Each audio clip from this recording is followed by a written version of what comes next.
राजा इल जिसने स्त्री बनकर पुत्र को जन्म दिया। आज आपको एक ऐसे राजा की कहानी सुनाई जाए जो स्त्री बने और फिर पुरुष।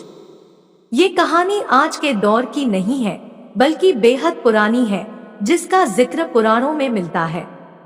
वैवस्वत मनु के 10 बेटे थे, जिनमें से एक थे इल।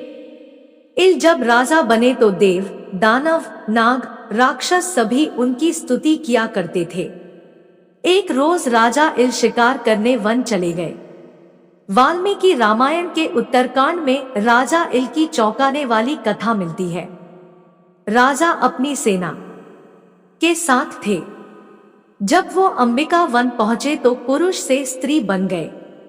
अंबिका वन वही वन था जहां भगवान शंकर देवी पार्वती के साथ वन विहार करते थे। कहा जाता है कि एक बार भगवान शंकर देवी पार्वती के साथ वन में विहार कर रहे थे। दोनों प्रेमालाप में लीन थे। उसी वक्त ऋषियों का एक समूह वन में आ पहुंचा, जिन्हें देखकर देवी पार्वती शर्मा गई। देवी पार्वती की ये दशा देखकर भगवान शिव को ऋषियों का अचानक वन में प्रवेश करना अच्छा नहीं लगा। तब उन्होंने शाप देते हुए कहा, आज से जो पुरुष इस वन में प्रवेश करेगा वह स्त्री हो जाएगा। तब से पुरुषों ने उस वन में जाना बंद कर दिया और वह जगह अंबिका वन नाम से मशहूर होकर भगवान शिवदेवी पार्वती का सुरक्षित पुण्यस्थल बन गया। लेकिन राजा इल जब शिकार करते करते अंबिका वन में प्रवेश कर गए तो वो भगवान शिव के इसी शाप का शिकार हो गए। इतना ही नहीं, उनकी सेना के पुरुष भी स्त्री बन गए और घोड़ा भी घोड़ी बन गया। अपने बदले हुए रूप को देखकर राजा इल बहुत दुखी हुए। वो वन में ही रहने लगे। अब उन्होंने अपना नाम इल से इला रख लिया। एक रोज जब इला वन विहार कर रही थी तो उन्होंने खूबसूरत सरोवर यानी तालाब देखा। उस सरोवर में चंद्रमा का बेटा बुध मुनि रूप में तपस्या कर रहा था। बुध का शरीर बेहद आकर्षित और तपस्या की वजह से प्रकाशित हो रहा था।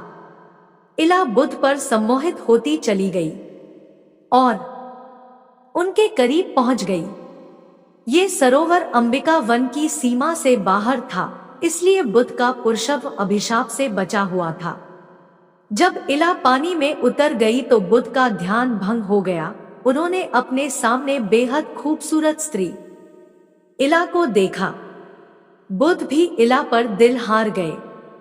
उन्होंने सोचा, इतनी सुंदर स्त्री कौन है जो ना देवियों में है, ना नागवधुओं में, ना असुर नारियों में और ना अप्सराओं में। उन्होंने मन में सोचा, अगर ये स्त्री किसी को नहीं ब्याही गई होगी तो मेरी पत्नी बनने योग्य है। राजा बुध पानी से बाहर आ गए और तालाब के किनारे बने आश्रम में चले गए। वहां उन्होंने इला की सखियों को बुलाकर पूछा कि ये खूबसूरत स्त्री कौन है। तो उन्होंने जवाब दिया, हमारी स्वामिनी है, यही वन में रहती है और इनका अभी कोई पति नहीं। राजा बुध ने अपनी विद्या का स्मरण करके इला के बारे में सब कुछ जान लिया। दोनों एक दूसरे पर इतना मोहित हुए कि प्रेम विवाह कर लिया। इला बुध के साथ उनके आश्रम में रहने लगी। राजा बुध के कहने पर इला की सखियां एक पर्वत पर रहने चली गई। कहा जाता है कि उन सखियों से किन्नर जाति अस्तित्व में आई। कुछ समय बाद इला और बुध के यहाँ एक बेटा पैदा हुआ। नाम रखा गया पुरुरवा। बुध के आश्रम में अब इला को स्त्री बनकर रहते हुए कई साल बीत गए थे। एक दिन इला को उनके बेटे पुरुरवा ने दुखी देखा। जब दुख का कारण जानना चाहा तो इला ने अपने स्त्री बनने की पूरी कहानी सुना डाली। मां के इस दुख को दूर करने के लिए पुरुरवा पिता बुध के पास पहुंचे। तब राजा बुध बोले, वत्स, मैं राजा इल के इला बनने की पूरी कथा भली भांति जानता हूं। मैं यह भी जानता हूं कि भगवान शिव और देवी पार्वती के कृपा प्रसाद से ही उनका उद्धार हो सकता है। इसलिए तुम गौतमी गंगा नदी के तट पर जाकर उनकी आराधना करो। भगवान शिव और पार्वती सदा वहां विराजमान रहते हैं।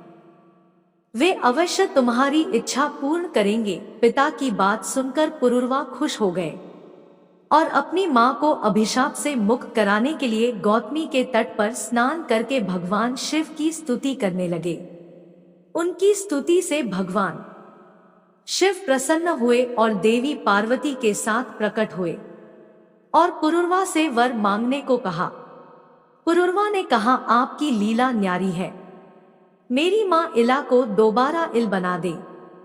भगवान शिव बोले, वत्स, राजा इल गौतमी गंगा में स्नान करने के बाद पुनः अपने वास्तविक रूप में परिवर्तित हो जाएंगे। इला ने गौतमी गंगा में स्नान किया और दोबारा राजा इल बन गई।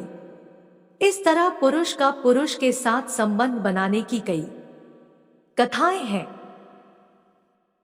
श्री कृष्ण लीला में एक प्रसंग मिलता है कि कान्हा के साथ रासलीला रचाने के लिए भगवान शिव गोपी का रूप धारण करके आए। महाभारत विजय के लिए श्री कृष्ण को अर्जुन के पुत्र इरावन से विवाह करना पड़ा था।